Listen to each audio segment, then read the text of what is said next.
నిరక్షరాస్యులు పనిచేయడానికి సిద్ధపడితే పని లేని వాళ్ళు ఒక్కళ్ళు కూడా లేరు భారతదేశంలో. అదే స్కూల్ చదువు పూర్తి చేస్తే అలాంటి వాళ్ళు నిరుద్యోగం ఎక్కువ ఉన్నది. నిరక్షరాస్యుల్లో నిరుద్యోగం లేదు, స్కూల్ చదువుకుని నిరుద్యోగం ఉన్నది. స్కూల్ కంటే ఇంటర్మీడియట్ పూర్తి చేస్తే నిరుద్యోగం ఎక్కువ ఉన్నది. ఇంటర్మీడియట్ కంటే డిగ్రీ పూర్తి చేస్తే ఇంకా నిరుద్యోగం ఎక్కువ ఉన్నది. డిగ్రీ కంటే పీజీ పూర్తి చేస్తే ఇంకా నిరుద్యోగం ఎక్కువ ఉన్నది. ప్రపంచంలో ఎక్కడ లేదు. ప్రపంచంలో ఎక్కడైనా చదువు ఎక్కువ ఉంటే ఉపాధి అవకాశాలు పెరిగితే నిరుద్యోగం తక్కువ ఉంటుంది. పవిత్ర భారతదేశంలో ఎంత చదువు ఎక్కువ ఉంటే అంత ఉపాధి తక్కువ ఉండే పరిస్థితి ఈ మూర్ఖపు వ్యవస్థలో, ఈ అవ్యవస్థలో పనికిరానటువంటి విద్య 190 మందికి అందుతున్నది. పేరుకు డిగ్రీ కాగితాలే కానీ ప్రపంచానికి పనికిరాని విద్య.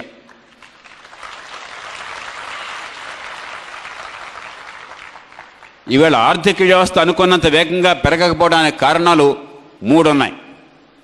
ఒకటి, మౌలిక సదుపాయాలని ప్రభుత్వాలు కల్పించకుండా ఓటు బ్యాంకుల రాజకీయంలో పడిపోవటం.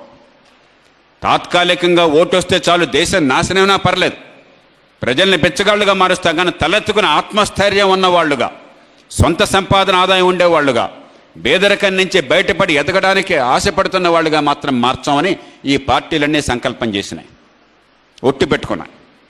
అందుకనే మౌలిక సదుపాయాలు లేవు. ఇవాళ పరిశ్రమ నడుపుతాం, ఉపాధి కల్పిస్తామని చెప్పంటే కరెంట్ లేదు. కొన్ని గ్రామాల్లో అయినా ఏర్పాటు చేస్తాం, మంచి కుర్రాళ్ళు ఉన్నారు, ఇక్కడ నీళ్లు ఉన్నాయి, భూమి ఉన్నదని చెప్పంటే రోడ్లు లేవు, మరో మౌలిక సదుపాయాలు లేవు. రెండోది పని, ఇవన్నీ అధిగమించి ఎట్లాగొట్లా చేద్దామంటే అడుగడున లంచం.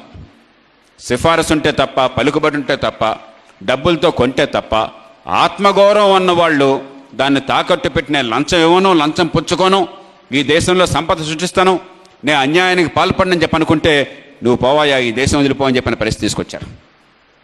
మూడోది, కోట్లాది మంది తెలివిగల యువత ఉన్నా, కష్టపడే తత్వం ఉన్న యువత ఉన్నా, చదువుకున్న డిగ్రీలున్నా, నిజమైన నైపుణ్యం లేక, ఉపాధికి పనికొచ్చే అవకాశాలు లేక, ఆ ఉపాధి కావలసిన వాళ్ళు వీళ్ళకి శిక్షణ ఇచ్చే ఓపిక లేక కోట్ల మంది నైరాశ్యంలో మునుగుతున్నారు. మరి పరిశ్రమలు ఏమయ్యా, ఇంకెందుకు పరిశ్రమలు పెట్టలేదని చెప్పంటే పనివాళ్ళు ఎక్కడున్నారు సార్, మాకు పనిచేసేవాళ్ళు లేరు, స్కిల్స్ లేవని చెప్పి అంటున్నారు. ఈ 3 కారణాల వల్ల ఆర్థిక వ్యవస్థ కుదేలైపోతున్నారు, ఉపాధి లేకుండా పోతున్నారు. ఈ నేపథ్యంలో ఈ కార్యక్రమం చాలా కీలకమైనది. 21వ శతాబ్దంలో సంపద అనేది మన మేధస్సు నుంచి పుడుతుంది.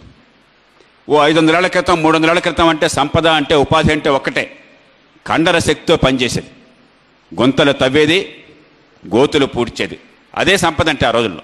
పని అంటే అదే. కానీ ఎప్పుడైతే యాంత్రిక యుగం వచ్చిందో, ఎప్పుడైతే మేధస్సు ఉపయోగించడం మొదలెట్టామో, సంపద సృష్టి కేవలం కండర శక్తిలో కాకుండా మేధస్సును ఉపయోగించడంలో వచ్చింది. The principle of leverage. మీ అంతా మర్చిపోయి ఉంటారు, మీలో చాలామంది చదివి ఉంటారు చిన్నప్పుడు, ద ప్రిన్సిపల్ ఆఫ్ లేవర్స్ అని చెప్పని. ఆర్కిమిడీస్ గుర్తున్నాడా మీకు? ఆర్కిమిడీస్ని ఎవరు అడిగారు 2300 ఏళ్ల క్రితం, మీరింత గొప్ప తత్వవేత్త కదా, గొప్ప శాస్త్రవేత్త కదా, గణితవేత్త కదా, మీరు భూమిని కదిలించగలరా అని అడిగారట. ఆయన వెంటనే ఖచ్చితంగా కదిలిస్తానన్నాడు. అందరికీ అనుమానం వచ్చి వీడియో పిచ్చోడు అయిపోయినట్టున్నాడని చెప్పి. ఎందుకంటే ఈనాడు కూడా బాగా తెలివిగల వాళ్ళు ఎవరన్నా అంటే వాడు కొంచెం వెర్రుందని మీ అందరికీ అనుమానం. అవునా? మన క్లాసులో ఎవరన్నా అందరికీ 100% మార్కులు వస్తూ ఉండి బాగా చదివేవాడైతే కొంచెం అనుమానం, లేకపోతే ఆడపిల్ల, ఈ రోజులో ఆడపిల్ల కదా ర్యాంకులు వచ్చేదంతా కూడా, మనందరికీ అనుమానం వీళ్ళు కొంచెం వ్యాపకాయంత వెర్రుందని చెప్పాను. ఆ రోజుల్లో నిజమని నమ్మేసేవాడు. తెలివి ఉంటే ఖచ్చితంగా వాడు పిచ్చోడు ఏంటని నమ్మేవాడు. వీడికి ఏదో పిచ్చి పుట్టిందని అనుకున్నారు. ఆయన చెప్పాడు, పిచ్చి కదయ్యా, ఖచ్చితంగా కదిలిస్తాను భూమిని, కానీ 2 షరతులు. నిలబడ్డానికి స్థలాన్ని నువ్వు, భూమి మీద నుంచి భూమిని నేను ఎత్తలేను. రెండవది, నాకు ఒక పొడుగాటి తులాదండాన్ని నువ్వు, give me a long enough Lever అన్నాడు. ఓ పెద్ద బండరాయి ఉంది, ఆ బండరాయిని కదిలించాలి. ఒక ఆవేశం ఉన్నాడు, ఆలోచన లేనివాడు, ఓ కుర్రాన్ని నువ్వు కదిలించవా అని చెప్పంటే అమాంతం వెళ్ళి తలకాయతో ఆ రాయిని గుద్దుతాడు, తల పగులుతుంది, రాయి కదులుతుందా? కదలు. అంత ఆలోచన లేనివాడు, అంత ఆవేశం కూడా లేనివాడైతే వెళ్ళి ఒట్టి చేతులతో ఆ రాయిని ఎత్తే ప్రయత్నం చేస్తాడు. ఎంత బలవంతుడైనా కూడా, ఎంత కండరశక్తి ఉపయోగించి అంత కష్టపడ్డా కూడా రాయి కదలదు. పాపం వాడి కండరాలు నెప్పెడతాయి, శోష వస్తుంది, చెమట పడుతుంది, పడిపోతాడు, రాయి మాత్రం కదలదు. అదే నిజంగా సరైన విద్యని పొందినటువంటి ఆ అమ్మాయిని, అమ్మ నువ్వు కదిలించి రాయని అని చెప్పంటే వెళ్ళి పొడుగాటి గడ్డపారను తీసుకొస్తుంది. ఓ చిన్న గులకరాయిని తీసుకుంటుంది. ఆ గడ్డపారని ఆ రాయి కింద సరైన స్థలంలో పెడుతుంది. గులకరాయిని ఆధారంగా ఉపయోగిస్తుంది. ఆ రెండో చివరన పరిమితమైన కండరశక్తితో నొక్కుతుంది. ఎంత పెద్ద బండరాయైనా ఖచ్చితంగా కదిలి తీరుతుంది. ప్రిన్సిపల్ ఆఫ్ లేవర్స్ అంటే అది. యాంత్రిక యుగానికి ఆధునిక యుగానికి గత కాలానికి మధ్య తేడా అది. పరిమితమైన కండర శక్తితో అపరిమితమైన ఫలితాలను ఎట్లా సాధించాలి, పరిమితమైన వనరులతో అసాధ్యమనుకున్న సమస్యలను అట్లా పరిష్కరించాలి. అక్కడి నుంచి ఆధునిక యుగంలో సంపద సృష్టి ఉన్నది, అక్కడి నుంచి ఉపాధి ఉన్నది. ఓ చిన్న ఉదాహరణ చెప్తాను, పెద్ద పెద్ద సాంకేతిక అంశాల్లోకి వెళ్ళక్కర్లా. ప్రకాశం జిల్లాకి నేను వెళ్ళినప్పుడు, అది కూడా 27 ఏళ్ళు అయిపోయింది. ప్రకాశం జిల్లాకి నేను వెళ్ళినప్పుడు కలెక్టర్గా 2 విచిత్రమైన ఉన్నాయి. ఓ పక్కనేమో డ్రైన్లన్నీ పొంగి పొర్లుతున్నాయి, కాలువలన్నీ నీళ్లు లేక విలవెల్లాడుతున్నారు జనం. పంట పొలాల్లో నీళ్లు లేవు, కానీ డ్రైన్లు మాత్రం పొంగి పొర్లుతున్నాయి. రైతులు ఎక్కడికి పోయినా కూడా ఏ గ్రామానికి వెళ్ళినా పాపం రైతులు విపరీతమైన కష్టంలో ఉండడం నాకు బాగా గుర్తున్నది. వెళ్ళిన కొత్తలో ఇలాగే ఎండాకాలం నేను పర్యటన చేస్తుంటే రోడ్డు పక్కన మిట్ట మధ్యాహ్నం 2 గంటలకు ఒక ముసలాయన, పైన ఆచ్ఛాదన కూడా లేదు, పంచె కట్టుకున్నాడు, పైన చొక్కా కూడా లేదు. ఆయన పొలంలో బావిలో నీళ్లు తోడి మొక్కలకు నీళ్లు పోస్తున్నాడు. ఇది కిచెన్ గార్డెన్ కాదు, పొలంలో బావిలో తను స్వయంగా తోడి నీళ్లు పోస్తున్నాడు. ఏమిటా అని కారాపి దగ్గరికి వెళ్ళాను. మీ పేరేమిటంటే, పేరు నాకు గుర్తులేదు, ఏదో రెడ్డి గారు అని చెప్పాడు. ఎంత పొలం ఉందంటే 15 ఎకరాలు ఉంది సార్ అన్నాడు. మన లెక్క ప్రకారం 15 ఎకరాలు అంటే చాలా ధనవంతుడు, కులక్ కింద లెక్క. కానీ బీడు అక్కడేం ఉపయోగం లేదు, పంట రావట్లా. ఏం చేస్తున్నావంటే, అయ్యా వర్షాలు లేవు, పంట ఎండిపోతుంది, కనీసం 10-20 సెంట్లన్నా ఈ మొక్కల్ని బతికించుకుందామని చెప్పని ఈ నూతులు అడుగును కొంచెం నీళ్లు ఉంటే ఆ నీళ్లు తీసుకొచ్చి కొంచెం పోస్తున్నాడు. చెమ్మ కొద్దిగా ఉంటే బతుకుతుందేమో, 10 రోజుల కన్నా వర్షం రాకపోతున్నాను ఆస్తి అని చెప్పి అన్నాడు. ఆనాడు ఒక నిర్ణయం తీసుకున్నాను. ఆ జిల్లాలో ఉన్న ప్రతి నీటి చుక్కని సద్వినియోగం చేసి నీళ్లంటూ అందుబాటులో ఉంటే ఏ రైతు కన్నీళ్లు కార్చి అవసరం లేకుండా చేయాలి, లేకపోతే బతుకనవసరం అని చెప్పాను. దశాబ్దాల తరబడి నీళ్లు లేకుండా ఉన్నటువంటి జిల్లాలో రాష్ట్రంలో 23వ స్థానంలో, 23 జిల్లాలో 23వ స్థానంలో ఉంది అభివృద్ధిలో ఆనాడు.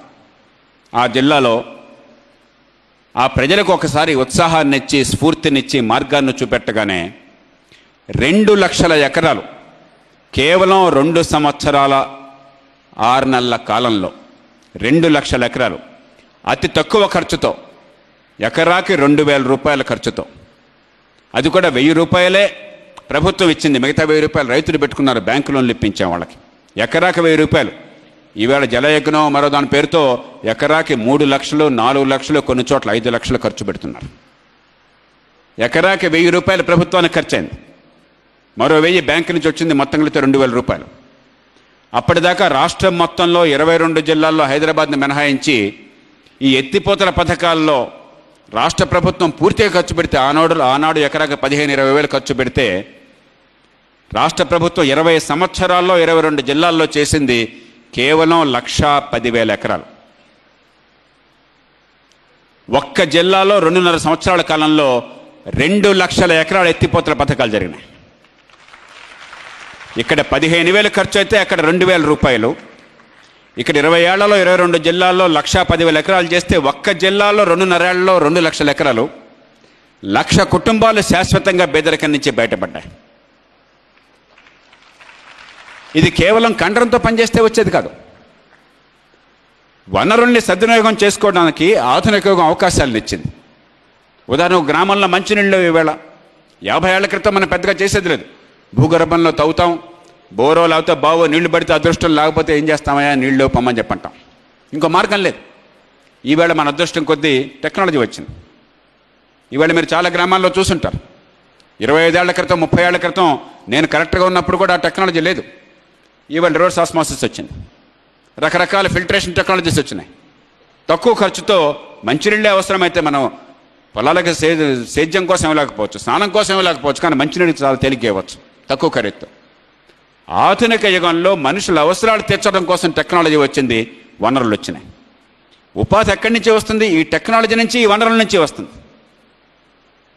కానీ దానికి తగ్గట్టుగా ఆ సాంకేతిక నైపుణ్యం మనకు అందాలి.